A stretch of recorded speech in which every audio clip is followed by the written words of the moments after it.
E aí pessoal, voltamos para o nosso quarto vídeo sobre áreas e perímetros. Eu sou o Fabrício e agora nós vamos falar sobre círculo, circunferência e coroa circular.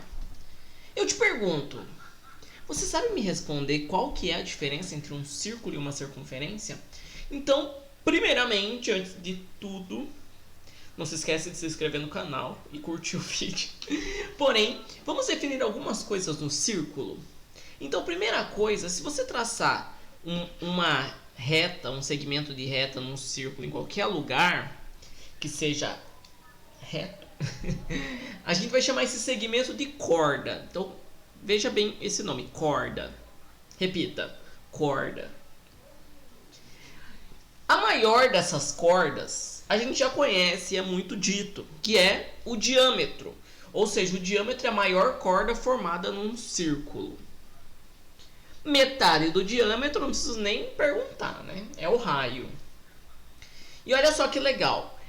Isso dentro do círculo. Porém, se nós pegarmos a bordinha, que nome feio, né? Se nós pegarmos aí uma parte da circunferência, nós temos um arco. Tudo bem? E eu acho que é bem intuitivo. Arco, para mim o que não é intuitivo é corda, mas o arco para mim é bastante intuitivo.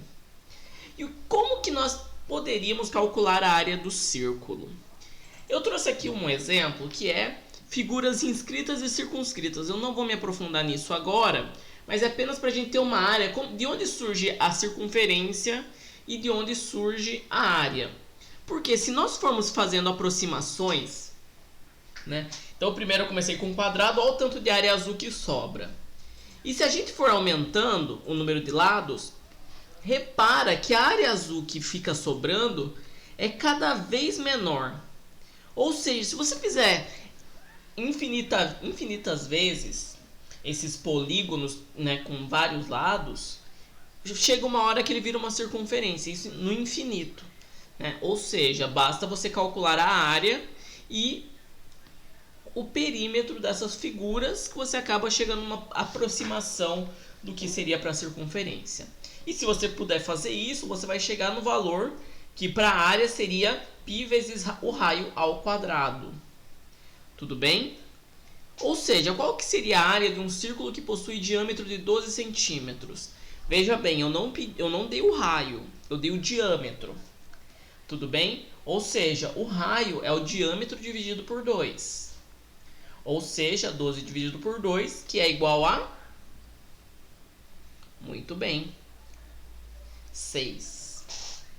Logo, a área vai ser π vezes 6 ao quadrado. Pessoal, quem quiser, eu normalmente não acho que seja necessário. E normalmente não se substitui o valor do π. Mas você pode deixar como 36π. Assim como, se você considerar uma aproximação de π para 3,14, esse valor seria aproximadamente 113,04 centímetros. Tudo bem? E olha que interessante, né? Vamos lembrar quem que é o raio? Ou seja, você escrever o raio em relação ao diâmetro, não seria o diâmetro sobre 2? Ou seja, o raio ao quadrado seria o diâmetro sobre 2 ao quadrado. Tudo bem? A gente pode fazer essa substituição. Quando você está trabalhando com potência, se você não lembra dessa propriedade, quando a potência está sobre os parênteses, tanto o numerador quanto o denominador vão ser elevados a essa potência. Com isso, nós teríamos que a área do círculo também pode ser escrita como π vezes d ao quadrado sobre 4.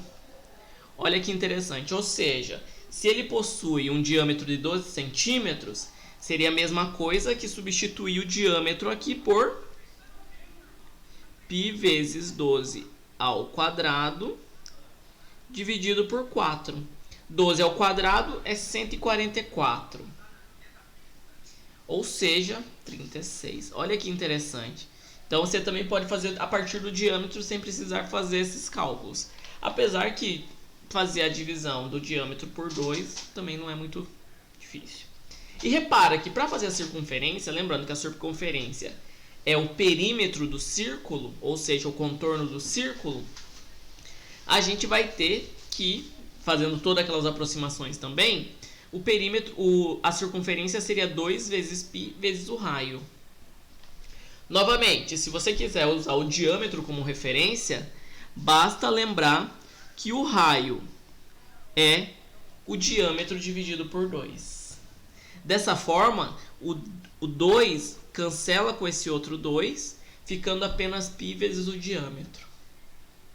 Ou seja, num círculo que tem diâmetro de 6 centímetros, basta você fazer 2 vezes π vezes o raio, ou π vezes o diâmetro, que daria 6π, ou 18,84 se você quiser fazer a aproximação de π para 3,14. Da mesma forma, o que você pode fazer é dividir esse diâmetro por 2, e com isso você encontra o valor do raio. Nesse caso, o raio vale 3. E você obteria o mesmo resultado.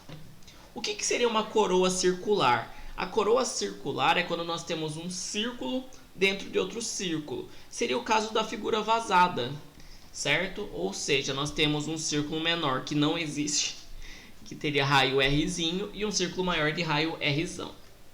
A área do círculo seria a área do círculo maior menos a área do círculo menor, certo? Ou seja, πr ao quadrado menos πrzinho ao quadrado. Com isso, percebemos que nós temos aqui um fator em comum, que seria os π's, né? Esse π está em comum, então nós podemos deixar ele em evidência. E o perímetro nada mais é, que nem nós vimos, a soma da circunferência externa e a soma da circunferência interna. Daí nós também poderíamos colocar o 2π em evidência, certo? Ou seja, esse 2π e esse 2π poderiam ficar em evidência. Por exemplo, nesse caso, o círculo maior tem raio 4 e o círculo menor tem raio 3. Ou seja, 4 ao quadrado menos 3 ao quadrado. Nós teríamos que a área pintada de verde, nesse caso aqui, teria área 7π.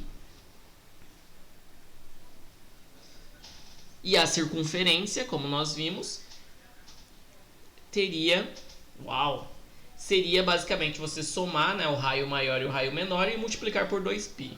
Ou seja, seria 14π. No próximo vídeo, nós vamos ver um pouquinho sobre setor e segmento circular.